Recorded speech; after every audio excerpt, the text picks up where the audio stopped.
Voices Beyond Pages. This is The Children of Hurin, the Nargothrond Hurin, by John Reginald Rowell Tolkien. Chapter 13. The Coming of Turin into Brethil. Now Turin went down towards Sirion, and he was torn in mind. For it seemed to him that whereas before he had two bitter choices, now there were three, and his oppressed people called him, upon whom he had brought only increase of woe. This comfort only he had, that beyond doubt Morwen and Nienor had come long since to Doriath, and only by the prowess of the black sword of Nargothrond had their road been made safe. And he said in his thought, "Where else better might have I bestowed them, had I indeed come sooner? If the girdle of Melion be broken, then all is ended. Nay, it is better as things be, for by my wrath and rash deeds I cast a shadow wherever I dwell. Let Melion keep them, and I will leave them in peace, unshadowed for a while." But too late now Turin sought for Finduilas, roaming the woods under the eaves of arid Withrin, wild and wary as a beast, and he waylaid all the roads that went north to the pass of Sirion. Too late, for all trails had been washed away by the rains and the snows, and thus it was that Turin, passing down Teiglin, came upon some of the people of Haleth from the forest of Brethil. They were dwindled now by war to a small people, and dwelt for the most part secretly within a stockade upon Amon Obel, deep in the forest. Brandir, that place was named, for Brandir, son of Handir, was now their lord, since his father was slain. And Brandir was no man of war, being lamed by a leg broken in a misadventure in childhood, and he was moreover gentle in mood, loving wood rather than metal, and the knowledge of things that grow in the earth rather than other lore. But some of the woodmen still hunted the orcs on their borders, and thus it was that as Turin came thither he heard the sound of an affray. He hastened towards it, and coming warily through the trees, he saw a small band of men surrounded by orcs. They defended themselves desperately with their backs to a knot of trees that grew apart in a glade, but the orcs were great in number, and they had little hope of escape unless help came. Therefore, out of sight in the underwood, Turin made a great noise of stamping and crashing, and then he cried in a loud voice, as if leading many men, "Ha! Here we find them! Follow me all! Out now and slay!" At that, many of the orcs looked back in dismay, and then out came Turin, leaping, waving as if to men behind, and the edges of Glaurung flickered like flame in his hand. Too well was that blade known to the orcs, and even before he sprang among them, many scattered and fled. Then the woodmen ran to join him, and together they hunted their foes into the river. Few came across. At last they halted on the bank, and Dorlas, leader of the woodmen, said, "You are swift in the hunt, lord, but your men are slow to follow." "Nay," said Turin, "we all run together as one man, and will not be parted." Then the men of Brethil laughed, and said, "Well, one is such is worth many, and we owe you great thanks. But who are you, and what do you do here?" "I do but follow my trade, which is orc slaying," said Turin, "and I dwell where my trade is. I am wild man of the woods." "Then come dwell with us," said they, "for we dwell in the woods, and we have need of such craftsmen. You would be welcome." Then Turin looked at them strangely and said, "Are there any left who will suffer me to darken their doors? But friends, I have still a grievous errand, to find Finduilas, daughter of Ordreth of Nargothrond, or at least to learn news of her. Alas, many weeks is it since she was taken from Nargothrond, but still I must go seeking." Then they looked on him with pity, and Dorlas said, "Seek no more, for an orc host came up from Nargothrond towards the crossings of Teiglin, and we had long warning of it. It marched very slow because of the number of captives that were led. Then we thought to deal our small stroke in the war, and we ambushed the orcs with all the bowmen we could muster, and hoped to save some of the prisoners. But alas, as soon as they were assailed, the foul orcs slew first the women among their captives, and the daughter of Ordreth they fastened to a tree with a spear." Turin stood as one mortally stricken. "How do you know this?" he said. "Because she spoke to me before she died," said Doriath. "She looked upon us as though seeking one whom she had expected, and she said, 'Mormegil, tell the Mormegil that Finduilas is here.' She said no more, but because of her latest words, we laid her where she had died. She lies in a mound beside Teglin. Yes, it is a month ago now." "Bring me there," said Turin, and they led him to a hillock by the crossings of Teglin. There he laid himself down, and a darkness fell on him, so that they thought he was dead. But Doriath looked down on him as he lay, and then he turned to his men and said, "Too late! This is a piteous chance, but here lies the Mormegil himself, the great captain of Nargothrond. By his sword we should have known him, as did the orcs." For the fame of the black sword of the south had gone far and wide, even into the deeps of the wood. Now therefore they lifted him with reverence, and bore him to Brandir, and Brandir, coming to meet them, wondered at the bier that they bore. Then drawing back the coverlet, he looked on the face of Turin, son of Hurin, and a dark shadow fell on his heart.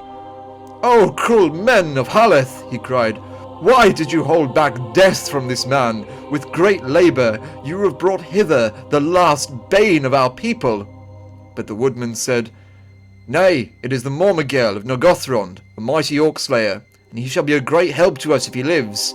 And were it not so, should we leave a man woe-stricken to lie as carrion by the way?" "You should not indeed," said Brandir. "Doom willed it not so." And he took Turin into his house and tended him with care. But when at last Turin shook off the darkness, spring was returning, and he awoke, and saw sun on the green buds. Then the courage of the house of Hador awoke in him also, and he arose and said in his heart, "All my deeds in past days were dark and full of evil, but a new day is come. Here I will stay at peace and renounce name and kin, and so I will put my shadow behind me, or at the least not lay it upon those that I love." Therefore he took a new name, calling himself Turambar, which in the High Elven speech signified Master of Doom. And he dwelt among the woodmen, and was loved by them, and he charged them to forget his name of old, and to count him as one born in Brethil. Yet with the change of a name he could not wholly change his temper, nor forget his old griefs against the servants of Morgoth, and he would go hunting the orcs with a few of the same mind, though this was displeasing to Brandir, for he hoped rather to preserve his people by silence and secrecy. "The Mormegil is no more," said he, "yet have a care lest the valour of Turambar bring a like vengeance on Brethil." Therefore Turambar laid his black sword by, and took it no more to battle, and wielded rather the bow and the spear. But he would not suffer the orcs to use the crossings of Teglin, or draw near the mound where Finduilas was laid. Haleth it was named, the mound of the Elfmaid, and soon the orcs learned to dread that place and shunned it, and Doriath said to Turambar, "You have renounced the name, but the black sword you are still, and does not rumour say truly that he was the son of Hurin of Dor-Lomin, lord of the house of Hador?" And Turin answered, "So I have heard, but publish it not, I beg you, as you are my friend."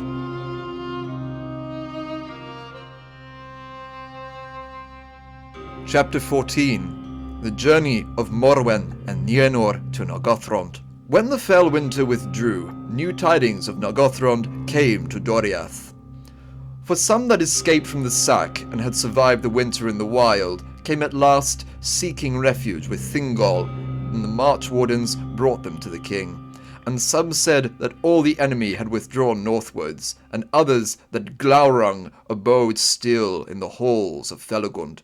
And some said that the Mormegil was slain, and others that he was cast under a spell by the dragon, and dwelt there yet, as one changed it to stone. But all declared that it was known in Nargothrond ere the end that the black sword was none other than Turin, son of Hurin of Dor-Lomin. Then great was the fear and sorrow of Morwen and of Nienor, and Morwen said, "Such doubt is the very work of Morgoth. May we not learn the truth, and know surely the worst that we must endure?" Now Thingol himself desired greatly to know more of the fate of Nargothrond, and had in mind already the sending out of some that might go warily thither, but he believed that Turin was indeed slain, or beyond rescue, and he was loath to see the hour when Morwen should know this clearly. Therefore he said to her, "This is a perilous matter, Lady of Dor-Lomin, must be pondered. Such doubt may in truth be the work of Morgoth, to draw us on to some rashness." But Morwen, being distraught, cried, "Rashness, lord? If my son lurks in the woods, hungry, if he lingers in bonds, if his body lies unburied, then I would be rash. I would lose no hour to go to seek him." "Lady of Dor-Lomin," said Thingol, "that surely the son of Hurin would not desire. Here would he think you better bestowed than in any other land that remains, in the keeping of Melian. For Hurin's sake and Turin's, I would not have you wander abroad in the black peril of these days." "You did not hold Turin from peril, but me you will hold from him," cried Morwen. "In the keeping of Melian, yes, a prisoner of the girdle. Long did I hold back before I entered it, and now I rue it." "Nay, if you speak so, Lady of Dor-Lomin," said Thingol, "know this, the girdle is open. Free you came hither, free you shall stay, or go." Then Melian, who had remained silent, spoke. "Go not hence, Morwen. A true word you said. This doubt is of Morgoth. If you go at his will." "Fear of Morgoth will not hold me from the call of my kin," Morwen answered. "But if you fear for me, lord, then lend me some of your people." "I command you not," said Thingol, "but my people are my own to command. I will send them at my own advice." Then Morwen said no more, but wept, and she left the presence of the king. Thingol was heavy-hearted, for it seemed to him that the mood of Morwen was fey, and he asked Melian whether she would not restrain her by her power. "Against the coming in of evil I may do much," she answered, "but against the going out of those who will go, nothing. That is your part. If she is to be held here, you must hold her with strength, yet maybe thus you will overthrow her mind." Now Morwen went to Nienor and said, "Farewell, daughter of Hurin. I go to seek my son, or true tidings of him, since none here will do aught. But tarry till too late. Await me here until haply I return." Then Nienor, in dread and distress, would restrain her, but Morwen answered nothing and went to her chamber. And when morning came, she had taken horse and gone. Now Thingol had commanded that none should stay her, or seem to waylay her. But as soon as she went forth, he gathered a company of the hardiest and most skilled of his march-wards, and he sent Mablung in charge.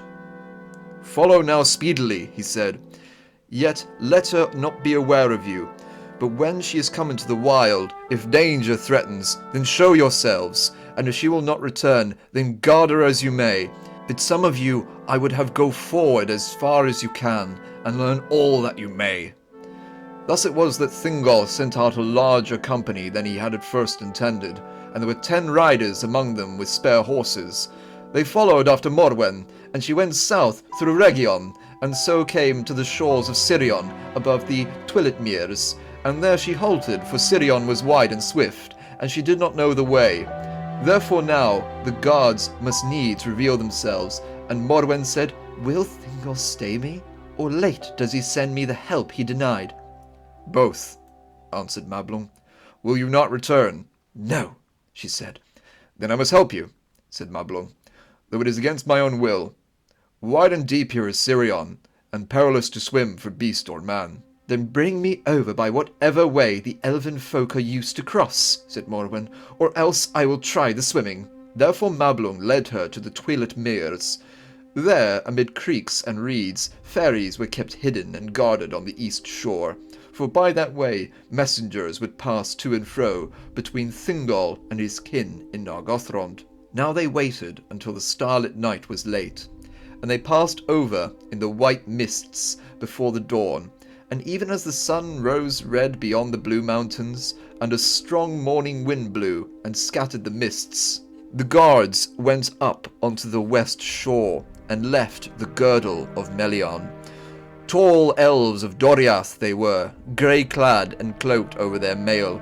Morwen from the ferry watched them as they passed silently, and then suddenly she gave a cry and pointed to the last of the company that went by. "Whence came he?" she said. "Thrice 10 you came to me, thrice 10 and 1 you go ashore." Then the others turned and saw that the sun shone upon a head of gold, for it was Nienor, and her hood was blown back by the wind. Thus it was revealed that she had followed the company and joined them in the dark before they crossed the river. They were dismayed, and none more than Morwen. Go back, I command you," she cried.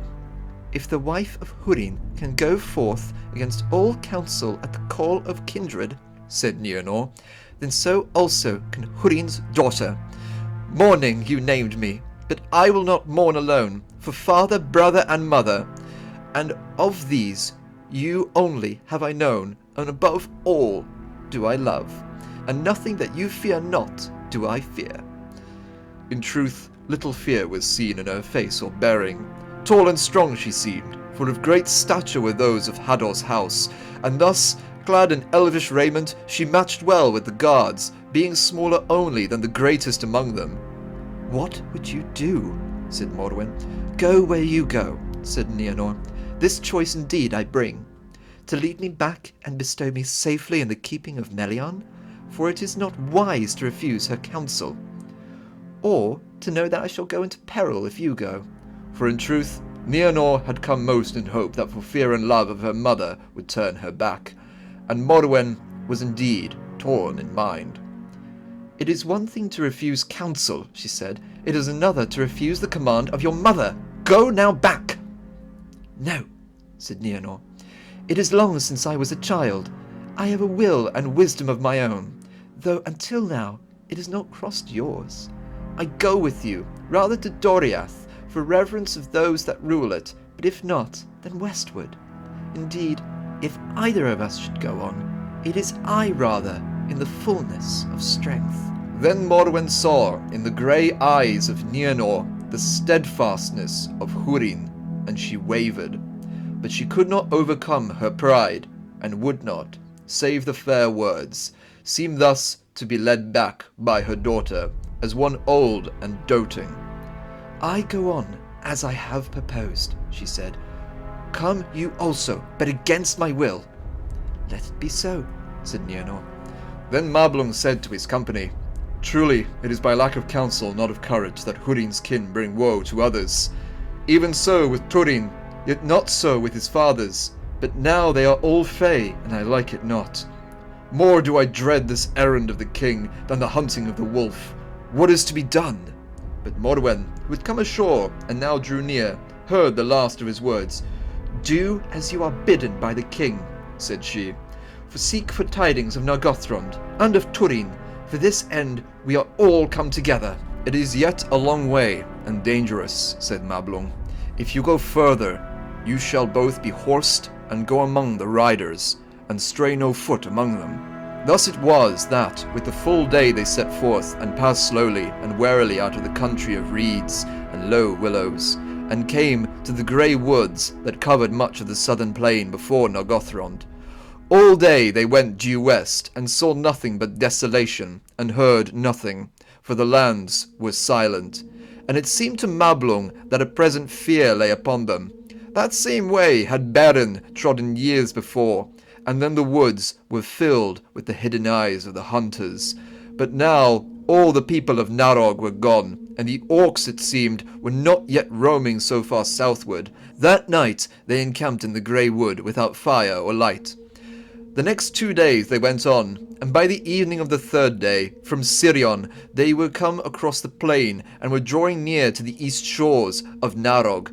Then so great an unease came upon Mablung that he begged Morwen to go no further, but she laughed and said, "You will be glad soon to be rid of us, as is likely enough, but you must endure us a little longer. We are come too near now to turn back in fear." Then Mablung cried, Fey are you both and foolhardy. You may help not but hinder any gathering of news. Now hear me! I was bidden not to stay you with strength, but I was bidden also to guard you as I might. In this pass, one only can I do, and I will guard you. Tomorrow I will lead you to Amon Ithir, the spy hill, which is near, and there you shall sit under guard, and go no further while I command here. Now Amon Ithir was a mound as great as a hill that long ago Felagund had caused to be raised, with great labour in the plain before his doors, a league east of Narog. It was tree-grown, save on the summit, whence a wide view might be had all ways of the road that led to the great bridge of Nargothrond, and of the lands round about. To this hill they came late in the morning, and climbed up from the east. Then, looking out towards the high Faroth, brown and bare beyond the river, Mablung saw with elven sight the terraces of Nargothrond on the steep west bank, and as a small black hole in the hill wall the gaping doors of Felagund. But he could hear no sound, and he could see no sign of any foe, nor any token of the dragon, save the burning about the doors that he had wrought in the day of the sack. All lay quiet under a pale sun. Now therefore Mablung, as he had said, commanded his 10 riders to keep Morwen and Nienor on the hilltop, and not to stir thence until he returned, unless some great peril arose, and if that befell, the riders should set Morwen and Nienor in their midst, and flee as swiftly as they might, east away towards Doriath, sending one ahead to bring news and seek aid. Then Mablung took the other score of his company, and they crept down the hill, and then passing into the fields westward, where trees were few, they scattered and made each his way, daring but stealthily, to the banks of Narog. Mablung himself took the middle way, going towards the bridge, and so came to its hither end, and found it all broken down, and the deep cloven river, running wild after rains far away northward, was foaming and roaring among the fallen stones. But Glaurung lay there, just within the shadows of the great passage that led inward from the ruined doors, and he had long been aware of the spies, though few other eyes in Middle-earth would have discerned them. But the glance of his fell eyes was keener than that of the eagles, and outreached the far sight of the elves, and indeed he knew also that some remained behind, and sat upon the bare top of Amon Ithir. Thus, even as Mablung crept among the rocks, seeking whether he could ford the wild river upon the fallen stones of the bridge, suddenly Glaurung came forth with a great blast of fire, and crawled down into the stream. Then, straightway, there was a vast hissing, and huge vapours arose, and Mablung and his followers that lurked near were engulfed in a blinding steam and foul stench, and the most fled as best as they could guess towards the spy hill. But as Glaurung was passing over Narog, Mablung drew aside and lay under a rock and remained, for it seemed to him that he had an errand yet to do. He knew now indeed that Glaurung abode in Nargothrond, but he was bidden also to learn the truth concerning Hurin's son, if he might, and in the stoutness of his heart therefore he proposed to cross the river as soon as Glaurung was gone, and search the halls of Felagund, for he thought that all had been done that could be for the keeping of Morwen and Nienor. The coming of Glaurung would be marked, and even now the riders should be speeding towards Doriath. Glaurung, therefore, passed Mablung by, a vast shape in the mist, and he went swiftly, for he was a mighty worm, and yet lithe. Then Mablung behind him forded Narog in great peril. But the watchers upon Amon Ithir beheld the issuing of the dragon, and were dismayed. At once they bid Morwen and Nienor mount, without debate, and prepared to flee eastward as they were bidden. But even as they came down from the hill into the plain, an ill wind blew the great vapours upon them, bringing a stench that no horses would endure. Then, blinded by the fog, and in mad terror of the dragon reek, the horses soon became ungovernable, and went wildly this way and that, and the guards were dispersed, and were dashed against trees to great hurt, or sought vainly for one another. The neighing of the horses and the cries of the riders came to the ears of Glaurung, and he was well pleased. One of the elf riders, striving with his horse in the fog, saw suddenly the Lady Morwen passing near, a grey wraith upon a mad steed, but she vanished in the mist, crying, "Nienor!" and they saw her no more. But when the blind terror came upon the riders, Nienor's horse, running wild, stumbled, and she was thrown. Falling softly into grass, she was unhurt, but when she got to her feet, she was alone, lost in the mist, without horse or companion. Her heart did not fail her, and she took thought, and it seemed to her vain to go towards this cry or that, for cries were all about her, but growing ever fainter. Better it seemed to her in such case to seek again for the hill. Thither doubtless Mablung would come before he went away, if only to be sure that none of his company had remained there. Therefore, walking at guess, she found the hill, which was indeed close at hand, by the rising of the ground before her feet, and slowly she climbed the path that led up from the east. And as she climbed, so the fog grew thinner, until she came at last out into the sunlight on the bare summit. Then she stepped forward and looked westward, and there, right before her, was the great head of Glaurung, who had even then crept up from the other side, and before her she was aware her eyes had looked in the fell spirit of his eyes, and they were terrible, being filled with the fell spirit of Morgoth, his master. Strong was the will and heart of Nienor, and she strove against Glaurung, but he put forth his power against her. "What seek you here?" he said. And constrained to answer, she said, "I do but seek one Turin that dwelt here a while, but he is dead, maybe." "I know not," said Glaurung. "He was left here to defend the women and weaklings, but when I came, he deserted them and fled. A boaster, but a craven, it seems. Why seek you such a one?" "You lie," said Nienor. "The children of Hurin at least are not craven.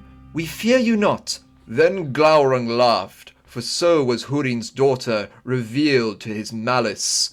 "Then you are fools, both you and your brother," said he, "and your boast shall be made vain, for I am Glaurung!" Then he drew her eyes into his, and her will swooned, and it seemed to her that the sun sickened, and all became dim about her, and slowly a great darkness drew down on her, and in that darkness there was emptiness. She knew nothing, and heard nothing, and remembered nothing. Long Mablung explored the halls of Nargothrond as well as he might for the darkness and the stench, but he found no living thing there. Nothing stirred among the bones, and none answered his cries. At last, being oppressed by the horror of the place, and fearing the return of Glaurung, he came back to the doors. The sun was sinking west, and the shadows of the Faroth behind lay dark on the terraces and the wild river below. But away, beneath Amon Ithir, he descried, as it seemed, the evil shape of the dragon. Harder and more perilous was the return over Narog in such haste and fear, and scarcely had he reached the east shore and crept aside under the bank when Glaurung drew nigh. But he was slow now and stealthy, for all the fires in him were burned low. Great power had gone out of him, and he would rest and sleep in the dark. Thus he writhed through the water and slunk up to the doors like a huge snake, ashen grey, sliming the ground with his belly. But he turned before he went in and looked back eastward, and there came from him the laughter of Morgoth, dim but horrible, as an echo of malice out of the black depths far away, and this voice, cold and low, came after.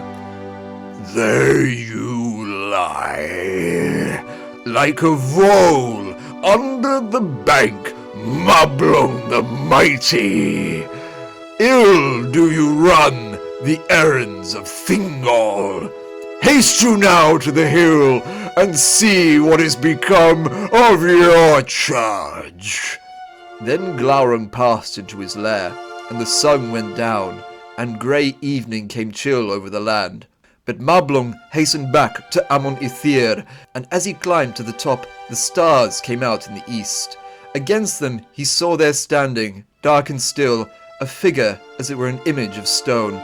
Thus Nienor stood, and heard nothing that he said, and made him no answer. But when at last he took her hand, she stirred, and suffered him to lead her away. And while he held her, she followed, but if he loosed her, she stood still.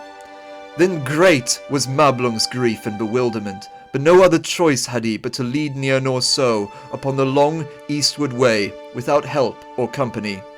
Thus they passed away, walking like dreamers, out into the night-shadowed plain.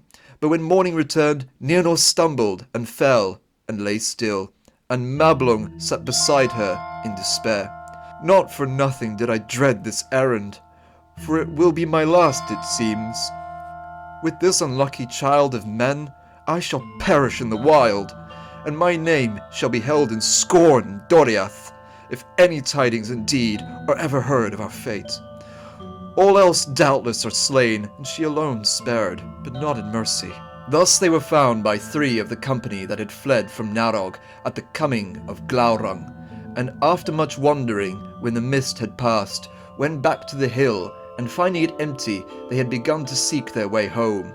Hope then returned to Mablung, and they went on now together, steering northward and eastward, for there was no road back into Doriath in the south. And since the fall of Nargothrond, the ferry wards were forbidden to set any across, save those that came from within. Slow was their journey, as for those that led a weary child, but ever as they passed further from Nargothrond and drew nearer to Doriath, so little by little strength returned to Nienor, and she would walk hour by hour obediently, led by the hand. Yet her wide eyes saw nothing, and her ears heard no words, and her lips spoke no words. And now at length, after many days, they came nigh to the west border of Doriath, somewhat south of the Teiglin, for they intended to pass the fences of the little land of Thingol beyond Sirion, and so came to the guarded bridge near the inflowing of Isgalduin.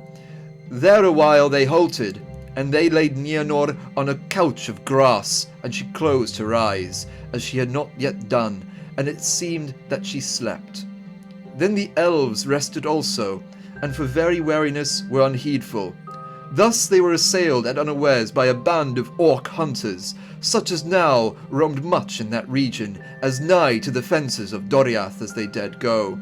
In the midst of the affray, suddenly Nienor leapt up from her couch, as one waking out of sleep to an alarm by night, and with a cry she sped away into the forest. Then the orcs turned and gave chase, and the elves after them. But a strange change had come upon Nienor, and now she outran them all, flying like a deer among the trees, with her hair streaming in the wind of her speed. The orcs indeed, Mablung and his companions, swiftly overtook, and they slew them one and all, and hastened on. But by then Nienor had passed away like a wraith, and neither sight nor slot of her could they find, though they hunted far northward and searched for many days. Then at last Mablung returned to Doriath, bowed with grief and with shame. "Choose you a new master of your hunters, lord," he said to the king, "for I am dishonored." But Melion said, "It is not so, Mablung. You did all that you could, and none other among the king's servants would have done so much. But by ill chance you were matched against a power too great for you, too great indeed for all that now dwell in Middle-earth. I sent you to win tidings, and that you have done, said Thingol. It is no fault of yours that those whom your tidings touch nearest are now beyond hearing. Grievous indeed is this end of all Hurin's kin, but it lies not at your door. For not only was Nienor now run witless into the wild, but Morwen also was lost. Neither then nor after did any certain news of her fate come to Doriath nor to Dor-Lomin. Nonetheless, Mablung would not rest, and with a small company he went into the wild, and for 3 years wandered far, from Eredwithrin even to the mouths of Sirion, seeking for sign or tidings of the lost.